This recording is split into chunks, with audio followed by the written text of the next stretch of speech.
خاتم المعصومین حضرت محمد الرسول اللہ صلی اللہ علیہ وسلم تک اس سلسلے کو ختم فرمایا۔ اب آئندہ کسی نئے نبی نے آنا نہیں ہے، کوئی نیا نبی نہیں آئے گا۔ آپ علیہ السلام کی جو نبوت ہے یہ قیامت تک رہنی ہے، اور آپ علیہ السلام کا لایا ہوا دین وہ بھی قیامت تک رہنا ہے۔ جو طبقہ قرآن کو غلط کہتا ہے، ہاں اب کھل کے کہتا ہے، جو طبقہ قرآن کو غلط کہتا ہے، پہلے علماء حوالے دے کر بتایا کرتے تھے نا کہ جی یہ قرآن کو نہیں مانتے۔ کچھ لوگ علماء کی بات مانتے تھے، کچھ نہیں مانتے تھے، لیکن اب تو معاملہ سارا کھل کے سامنے آ چکا ہے۔ جو لوگ قرآن کو نہیں مانتے اور صحابہ کرام کو بھی نہیں مانتے، تو اس کا مطلب کیا ہوا کہ نبوت بھی ختم ہو گئی اور دین بھی ختم ہو گیا۔ اس کا مطلب تو یہی بنتا ہے نا، جب دین مکمل نہیں ہے اور کسی نئے نبی نے آنا بھی نہیں ہے تو کیا نتیجہ نکلا؟ تو بہرحال ہمارا عقیدہ یہ ہے کہ یہ دین قیامت تک رہنا ہے اور رہے گا، اور اس دین کے جو ناقل ہیں وہ حضور کے صحابہ ہیں۔ وہ کون ہیں؟ صحابہ ہیں۔ اور انبیاء کرام اور صحابہ کرام، ان دو طبقوں کو عام لوگوں پر قیاس نہیں کیا جائے گا۔ یہ بات میری غور سے سماعت فرمائے۔ انبیاء کرام اور صحابہ کرام ان کو عام لوگوں پر قیاس کیا جا سکتا نہیں ہے۔ بعض احکامات ان کے عام لوگوں سے مختلف ہیں۔ میں آپ کو ایک مثال سے سمجھانے کی کوشش کرتا ہوں کہ شاید آسانی ہو جائے۔ کسی نبی کی توہین، کوئی بھی نبی ہو، کفر ہے یا نہیں؟ بولو بھائی، کسی نبی کی توہین، کوئی بھی نبی ہو، اس کی توہین کفر ہے یا نہیں؟ سب مانتے ہو؟ اس میں کوئی اختلاف تو نہیں؟ اچھا، اگر نبی نہ بھی ہو، کسی مسلمان کی داڑھی کو نوچنا یہ تو ویسے گناہ ہے۔ اچھا، بڑا بھائی وہ تو باپ کی جگہ پہ ہوتا ہے، اس کی داڑھی کو نوچنا یہ تو سخت گناہ ہے۔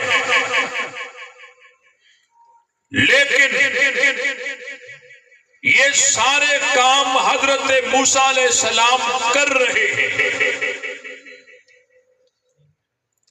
اگر کوئی اور کرتا تو کفر تھا۔ غلط کہہ رہا ہوں؟ اگر کوئی اور کرتا تو کفر تھا، لیکن حضرت موسیٰ علیہ السلام کر رہے ہیں۔ لا تأخذ بلحیتی ولا براسی، نبی کی داڑھی کو پکڑنا اور کھینچنا، نوچنا اگر کوئی اور کرتا تو کفر تھا، لیکن یہ کام حضرت موسیٰ علیہ السلام نے کیا ہے۔ اب کفر تو اپنی جگہ، ہم گناہ بھی نہیں کہہ سکتے، یہ بات سمجھ آئی کہ نہیں آئی؟ انبیاء کرام گناہوں سے معصوم ہیں، عام لوگوں پر نبیوں کو قیاس کیا جا سکتا، اگر کوئی اور کرتا تو کفر تھا، حضرت موسیٰ علیہ السلام نے کیا ہے، اب کفر تو اپنی جگہ ہم گناہ بھی نہیں کہہ سکتے۔ صحیح کہہ رہا ہوں غلط کہہ رہا ہوں؟ ایک ہی کام ایک آدمی کرے تو قابل تعریف بن جاتا ہے، وہی کام اگر کوئی دوسرا کرے تو قابل تنقید بن جاتا ہے۔ اس کی مثال سمجھیے، میں آپ کے شہر اٹک میں آیا، دور سے کسی نے مجھے اجنبی آدمی نے دیکھ لیا اور دور سے کہنے لگا مولوی صاحب السلام علیکم۔ اب اس کے سلام سے دل خوش ہوگا یا نہیں ہوگا؟ دل کو راحت پہنچے گی یا نہیں پہنچے گی؟ دل کو راحت پہنچے گی کہ بھئی اس نے مجھے سلام کیا ہے، دل خوش ہوگا، سکون پہنچے گا۔ وہ سلام کر کے چلا گیا، قریب نہیں آیا، اگرچہ مصافحہ بھی نہیں کیا، قریب بھی نہیں آیا، صرف سلام کیا۔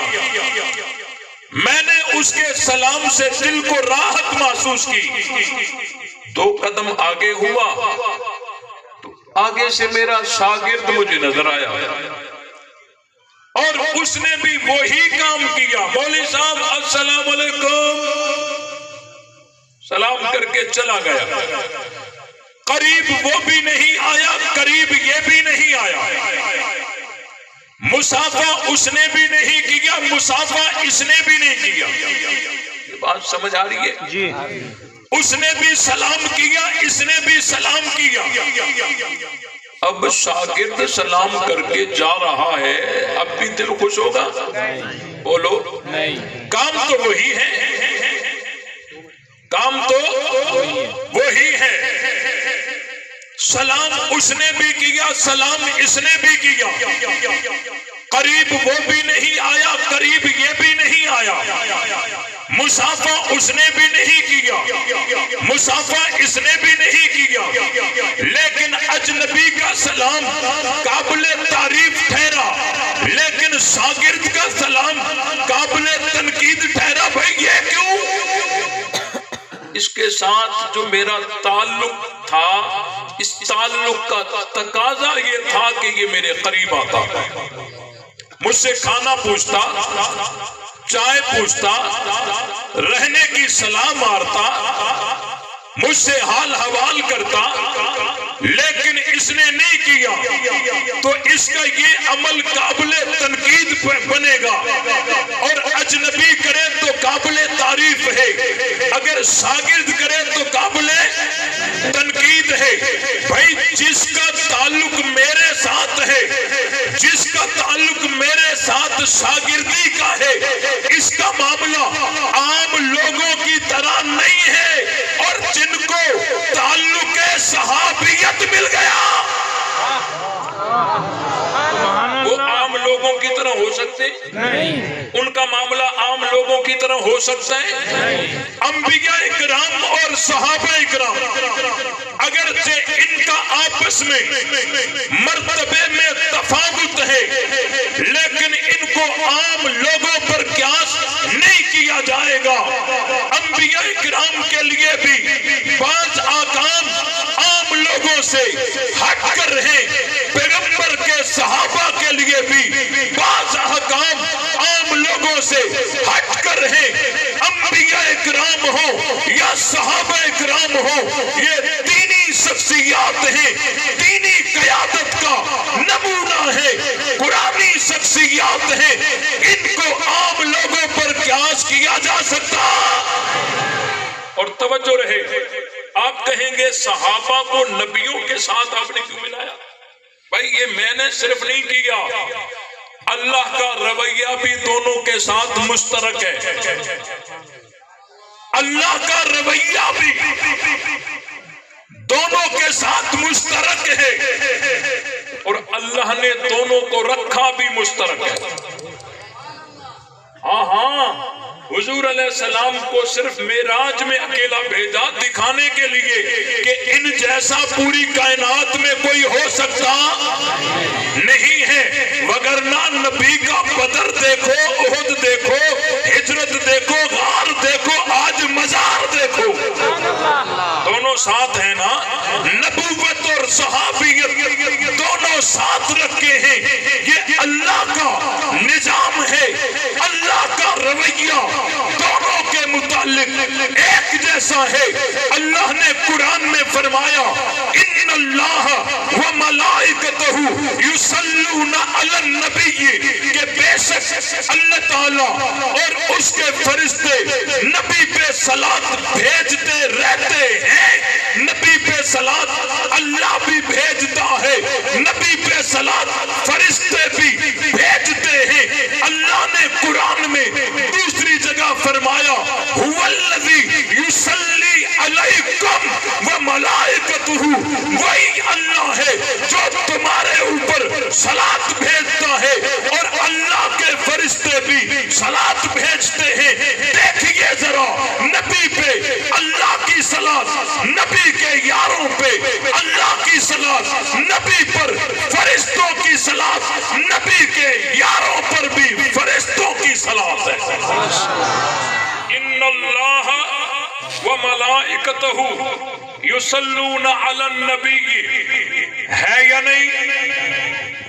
اللہ نے اسی جگہ فرمایا، اسی قرآن میں هو الذی یصلی علیکم، وہی اللہ ہے جو صلاۃ بھیجتا ہے تمہارے اوپر۔